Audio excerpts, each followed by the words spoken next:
March 8, 1974, 3:17 a.m., Memphis, Tennessee. A phone rings. Marion Cox sits up in bed, reaches for the receiver. Her hand fumbles in the dark, finds it. Hello? Marion, it's Elvis. Her breath catches. Wide awake now, completely awake. Elvis? I need you to do something for me. His voice is different, not slurred, not high, clear, urgent, desperate. What happens in the next 19 minutes will prove that sometimes a single phone call made in the middle of the night can change everything. Here is the story. Marion's bedroom is small, one-bedroom apartment, East Memphis, Park Avenue, 3rd floor. The apartment is dark except for the streetlight outside. Orange glow through thin curtains. She sits on the edge of the bed, feet on the cold floor. The phone cord stretches across her lap. Her husband, Carl, stirs beside her. Doesn't wake. Heavy sleeper. Always has been. Marion keeps her voice low. Elvis, what's wrong? Nothing's wrong. I need you to go somewhere. Now. Right now. Where? Baptist Memorial Hospital, emergency room. Marion's heart races. She's a nurse, registered nurse, works at Baptist Memorial. Day shift, 7 a.m. to 3 p.m. She's been off duty for 12 hours. Are you hurt? I'm fine. It's not me. Then who? Someone who needs help. Elvis, I don't understand. There's a man. He's going to the emergency room right now. I need you to meet him there. Marion stands, walks to the window, looks out at the empty street. What man? I don't know his name, but he's going there. And he needs you. How do you know this? I just know. Please, Marion. I wouldn't ask if it wasn't important. She hears something in his voice. Not panic. Certainty. Absolute certainty. Okay, I'll go. Thank you. Elvis, what am I supposed to do when I get there? You'll know. The line goes dead. Click, dial tone. Marion stands there, phone in hand, staring at nothing. Carl's voice from the bed. Who was that? Elvis. At 3 a.m.? He needs me to go to the hospital. Are you on call? No. Then why? I don't know. She gets dressed. Blue jeans, white sweater, tennis shoes, grabs her purse, her car keys, leaves the apartment. Quick thought, have you ever gotten a call in the middle of the night that changed everything? Drop a comment. Marion drives, 1972 Ford Pinto, blue, hatchback.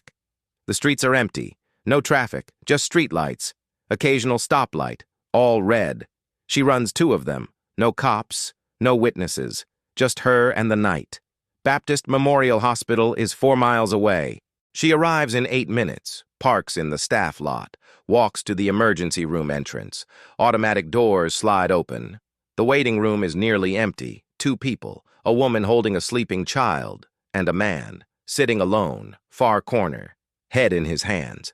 Marion stops, studies him. White male, mid-40s, thin, too thin, wearing work clothes, blue coveralls, oil stains, mechanic maybe, construction worker. She walks to the reception desk. The night nurse looks up. Marion. What are you doing here? Her name is Dorothy Chen. Been working nights for 6 years. Good nurse. Better friend. I got a call. Someone needs help. We're slow tonight. Just those 2. Marion looks at the man again. He hasn't moved. Still sitting. Still hunched over. Did that man check in? Which one? The man. In the corner. Dorothy checks her log. No. He's been sitting there for 20 minutes. Hasn't said a word. Marion walks over, slowly, quietly, stops a few feet away. Sir? The man doesn't respond. Sir, are you okay? Nothing. Marion steps closer. Can I help you? Finally, the man looks up. His face is pale, sweat on his forehead, eyes red, from crying, from exhaustion. Both. I don't have insurance. Marion kneels down, eye level with him. That's okay. We can still help you. I don't have money either. That doesn't matter right now. What matters is you. Are you hurt? The man's lip trembles. Not hurt. Sick. What kind of sick? The man pulls up his sleeve, left arm, a wound, infected, deep cut. Running from wrist to elbow, red, swollen, pus visible. The smell hits Marion immediately. Sepsis, blood infection, advanced. How long have you had this? 2 weeks. 2 weeks? I thought it would heal on its own. Marion's training kicks in. We need to get you back right now. I can't pay. I don't care. This is life-threatening. The man starts to stand, stumbles. Marion catches him. Dorothy rushes over. What's wrong? Sepsis. Severe. We need a bed now. They get him to a gurney. Dorothy starts an IV. Marion takes vitals. Blood pressure, 90/60. Low, dangerously low. Heart rate, 120, too fast. Temperature, 103.2. Fever, high fever. The man is going into septic shock. His body is shutting down. Marion runs to find the doctor on duty. Dr. Richard Palmer, 58 years old, emergency medicine, 30 years experience. She explains the situation. He comes immediately, examines the wound, looks at the vitals. His expression is grim. How long has he been like this? He said 2 weeks. Why didn't he come in sooner? No insurance, no money. Dr. Palmer shakes his head. If we'd gotten him 24 hours later, he'd be dead. Marion's chest tightens. Can you save him? We'll try. I'm calling in surgery. We need to debride that wound immediately, and we need broad-spectrum antibiotics. High dose. Marion nods. I'll prep him. Wait. You're not on shift. I know. Then why are you here? Marion hesitates. Someone called me. Who? It doesn't matter. I'm here. Let me help. Dr. Palmer studies her, then nods. Okay, let's move. They work for the next 4 hours. Surgery, debridement, removing dead tissue, cleaning the wound, IV antibiotics, fluids. By 7:30 a.m., the man is stable, sedated, resting, alive. Marion stands outside his room, exhausted, still in her street clothes. Dr. Palmer walks up. He's going to make it. Marion closes her eyes. Relief floods through her. Thank God. You saved his life, Marion. If you hadn't been here, if you hadn't pushed him to get treated, he'd be dead by morning. I didn't save him. Yes, you did. Marion shakes her head. Someone else did. Dr. Palmer looks confused, but doesn't ask. Marion drives home. 8:15 a.m. Rush hour traffic. She doesn't notice. Her mind replays the night. The phone call. Elvis's voice. There's a man. He's going to the emergency room right now. How did he know? How could he possibly know? She pulls into her apartment parking lot, sits in the car. Engine off. Silence. Then she cries. Not from sadness, from something else. Awe, wonder, gratitude. She doesn't understand it, but she knows it's real. Now let me tell you about Marion Koch, born 1932, Memphis, Tennessee, grew up in Whitehaven, working-class family. Father, factory worker. Mother, seamstress, 5 siblings. Marion was the oldest, responsible from birth. She became a nurse in 1953, Methodist Hospital School of Nursing. Graduated top of her class, worked obstetrics first. Labor and delivery. Loved it. Helping mothers, holding newborns, life beginning, pure, beautiful. She met Elvis in 1960, not at Graceland, not at a concert, at the hospital, Methodist Hospital. Elvis's mother, Gladys, was a patient there in 1958. Died there, August 14th, 1958. Heart attack, 42 years old. Marion wasn't Gladys's nurse, but she was working that night. Saw Elvis in the hallway, saw his grief, raw, unfiltered, devastating. 2 years later, Elvis returned, visiting a friend. Red West, Memphis Mafia member, injured on a film set, broken ribs. Elvis spent 3 days at the hospital. Marion was Red's nurse. They talked. Elvis and Marion. Not about fame, not about movies, about life, about loss, about faith. Marion was deeply religious, Baptist, went to church every Sunday, twice on Sundays, morning and evening service. Elvis was spiritual too, different kind, searching, questioning, always questioning. They connected, real connection, not romantic, deeper than that, soul connection. Marion became someone Elvis could call when he needed to talk, when he needed prayer, when he needed truth. She never asked for anything, never wanted anything, just listened, just cared. Over 14 years, Elvis called Marion 47 times. She kept count, in a small notebook. Dates, times, topics discussed, not for publicity, for her own memory, to remember that it was real. Most calls were late at night, between 11 p.m. and 4 a.m., when the house was quiet, when everyone else was asleep, when Elvis felt most alone. The calls lasted anywhere from 10 minutes to 3 hours.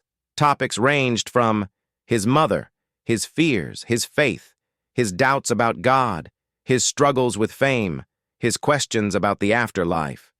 Marion always listened, never judged, never preached, just offered what she knew, what she believed, what gave her peace. The call on March 8, 1974 was different. Shortest call ever. 90 seconds. No conversation. Just a request. A command. Go to the hospital. Help the man. Then silence. Marion never questioned it. She trusted Elvis. Trusted his instincts, his intuition. Whatever you want to call it.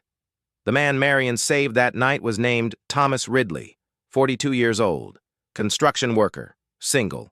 No family in Memphis. Parents deceased. No siblings. Lived alone.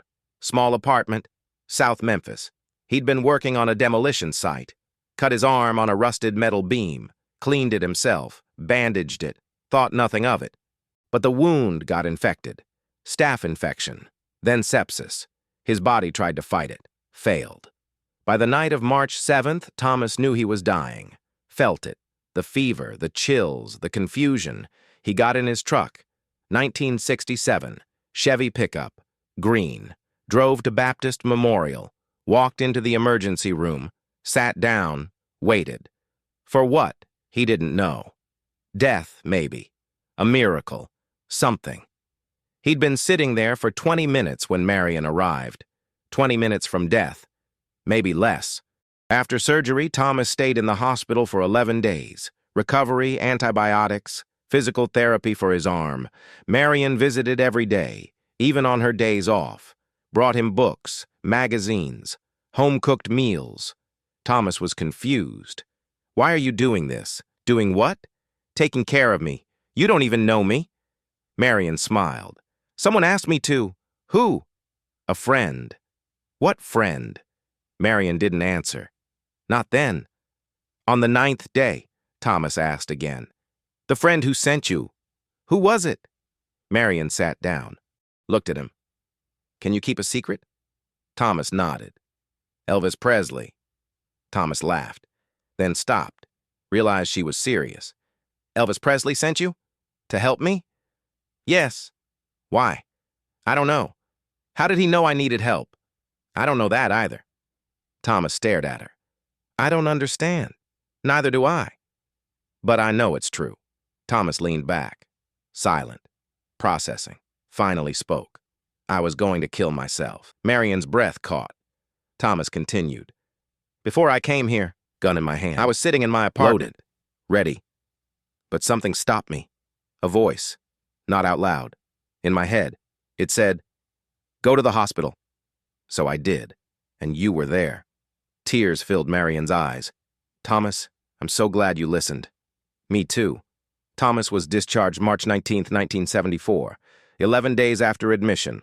Arm healed, infection gone, alive. Marion gave him her phone number. If you ever need anything, call me. Thomas took it, folded the paper, put it in his wallet. Thank you. For everything. You're welcome. Thomas turned to leave. Stopped. Can you do me a favor? What? Tell Elvis thank you. I don't know how he knew, but he saved my life. Marion nodded. I will. But she didn't call Elvis right away. Waited 3 days. March 22nd, 1974. Evening. She dialed Graceland. Elvis answered. Hello? Elvis, it's Marion. Marion, how are you? I'm good. I wanted to tell you about the man. What man? The man from the hospital. The one you sent me to help. Silence. Then Elvis spoke. Is he okay? He's alive. He's healed. And he wanted me to thank you. Elvis's voice softened. I'm glad. Elvis, how did you know? Know what? That he needed help. that he was there. Silence again. Longer this time. Finally, Elvis answered.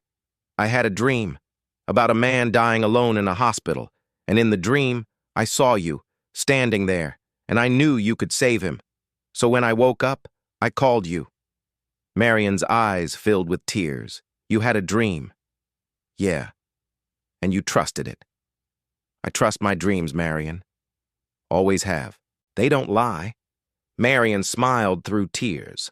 Well, your dream saved a life. Good. That's all I wanted. They talked for a few more minutes, then hung up.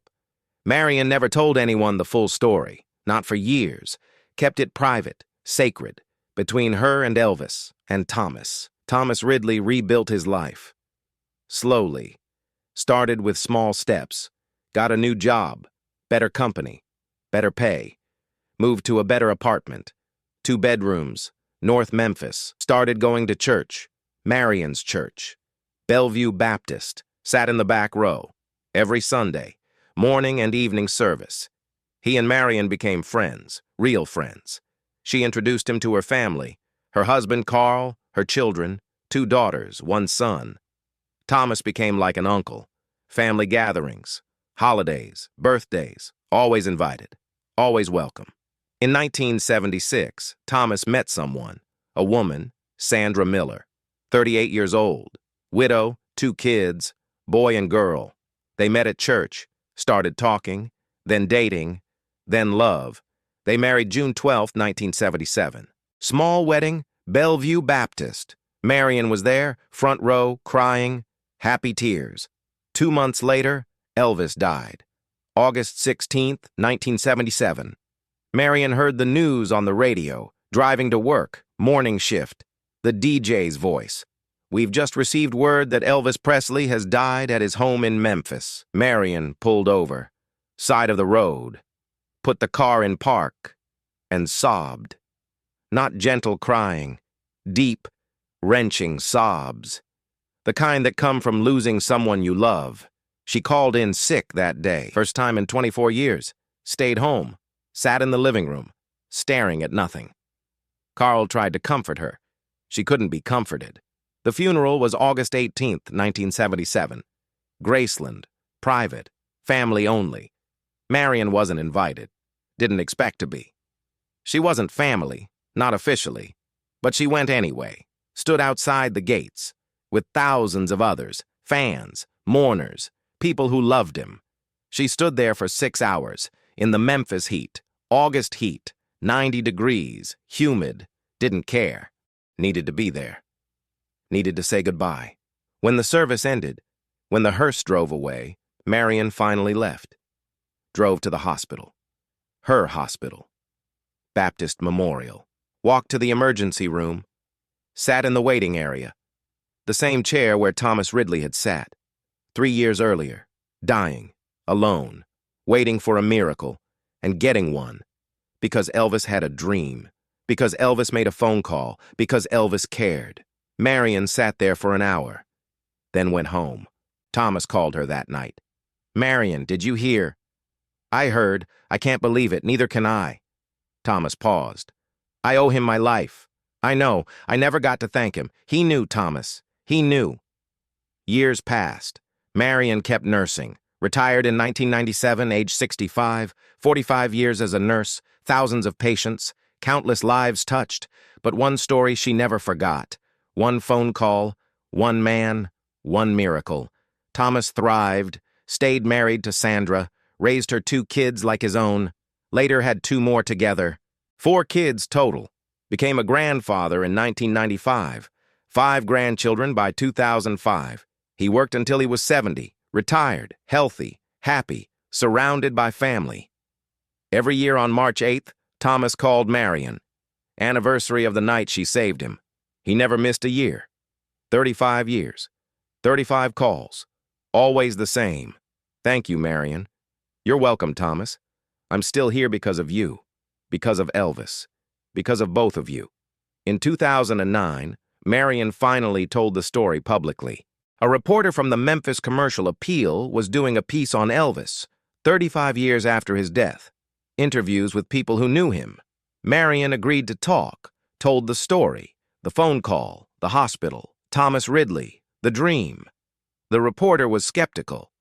"Can you prove any of this?" Marion pulled out her notebook, the one where she'd recorded all of Elvis's calls. March 8, 1974, 3:17 a.m. Elvis called, said a man needed help at Baptist Memorial ER. I went, found Thomas Ridley. Sepsis, saved his life. The reporter called Thomas, verified the story. Everything matched. Dates, details, everything. The article ran August 16, 2009. Front page. Title: Elvis's dream saved my life. The untold story of a midnight miracle. It went viral. National news, CNN, Fox, NBC. Everyone wanted to interview Marion and Thomas. They did. Dozens of interviews. Same story every time. Never changed. Never embellished. Just the truth. Marion died December 3, 2018, age 86. Natural causes. Surrounded by family. Peaceful death. At her funeral, Thomas spoke. Now 87 years old. Frail, but strong voice. Marion Cox saved my life on March 8, 1974. But she didn't do it alone. Elvis Presley had a dream. He trusted it. He called Marion. And because of that trust, because of that call, I got to live 44 more years. I got to marry, have children, meet grandchildren, live a full life, all because of a dream, all because of a phone call, all because two people cared about a stranger. The church was silent. 300 people, all listening, all crying. Thomas continued. I never met Elvis, never shook his hand, never said thank you. But I've lived my life trying to honor what he did, trying to care for others the way he cared for me. A stranger, someone he never met, someone he'd never meet, but someone he saved anyway. Thomas sat down. The service continued, but his words lingered. Thomas Ridley died April 15, 2021, age 89. COVID-19 complications. At his funeral, his family read a letter, written by Thomas, years earlier, to be read at his death. The letter was addressed to Elvis. Dear Elvis, I know you're gone, have been for a long time, but I wanted to write this anyway, to say what I never got to say in person. Thank you. Thank you for the dream. Thank you for the phone call. Thank you for caring about a man you never met. Because of you, I got to live. Really live. I got to love. I got to be loved. I got to be a husband, a father, a grandfather. I got to matter. All because you listened to a dream. I don't know how you knew. I don't need to know. I just know it was real. And I know it saved me. Not just my body, my soul. Because that night, sitting in that hospital, I was ready to give up. On life, on hope, on everything. But then Marion walked in, and she saw me, really saw me. And I realized that if someone cared enough to send help, maybe I mattered. Maybe my life had value. Maybe I was worth saving. So I fought. I lived. And I tried every day to be worthy of that second chance. I hope I was. I hope you're proud. I hope you know that your dream didn't just save one life, it saved a whole family. Kids who wouldn't have been born. Grandkids who wouldn't exist. A lineage that continues because you cared. That's not small. That's everything. So thank you, Elvis. From the bottom of my heart, from the depths of my soul, thank you. I'll see you someday. And when I do, I'll finally get to shake your hand and say these words in person. Until then, rest in peace and know that you mattered. You still matter. You always will. With eternal gratitude, Thomas Ridley. The letter ended. The family cried. Friends cried. Strangers cried. Because the story isn't just about Elvis or Marion or Thomas. It's about all of us. About the power of listening, to dreams, to intuition, to that small voice that says, someone needs help. And then acting, even when it doesn't make sense, even when it's 3 a.m., even when you don't know why, just acting, because that action might save a life. Marion's notebook still exists. Her daughter has it. Jennifer Koch, 61 years old, lives in Memphis. The notebook is small. Black leather, worn, pages yellowed. 47 entries, 47 phone calls from Elvis. The entry from March 8, 1974 is underlined. Double underlined, in red ink. Added later, after Thomas recovered. After Marion understood what had happened. Next to the entry, she wrote one word, miracle. That notebook is now in the Memphis Rock and Soul Museum, donated by Jennifer in 2022, displayed in a glass case, open to the page, March 8, 1974. Visitors stop, read the entry, read the word, miracle. Some take photos, some just stare. All leave changed, because they've witnessed something rare. Proof that kindness matters, that caring matters, that listening to your intuition matters. That one phone call made at 3 a.m. can change everything. Quick thought, have you ever had a gut feeling to help someone and actually acted on it? Drop a comment. Elvis made thousands of phone calls in his life, to friends, to family, to business associates. But this one call, might be the most important, not because it was to someone famous, but because it was to someone forgotten, someone alone, someone dying, and because Elvis cared. That, if you're still listening, if this story touched you, subscribe, share this. Leave a comment about a time someone helped you when you needed it most. Because stories like this need to be told. They remind us that we're all connected, that we all matter. That one act of kindness can ripple through time, through generations, forever. Elvis didn't just save Thomas Ridley. He saved everyone Thomas touched, everyone Thomas loved, everyone who wouldn't exist without that phone call. That's not just a miracle. That's legacy, real legacy. Not measured in gold records or sold-out shows, but in lives lived, families built, love shared. And unfortunately, they don't make men like Elvis Presley anymore.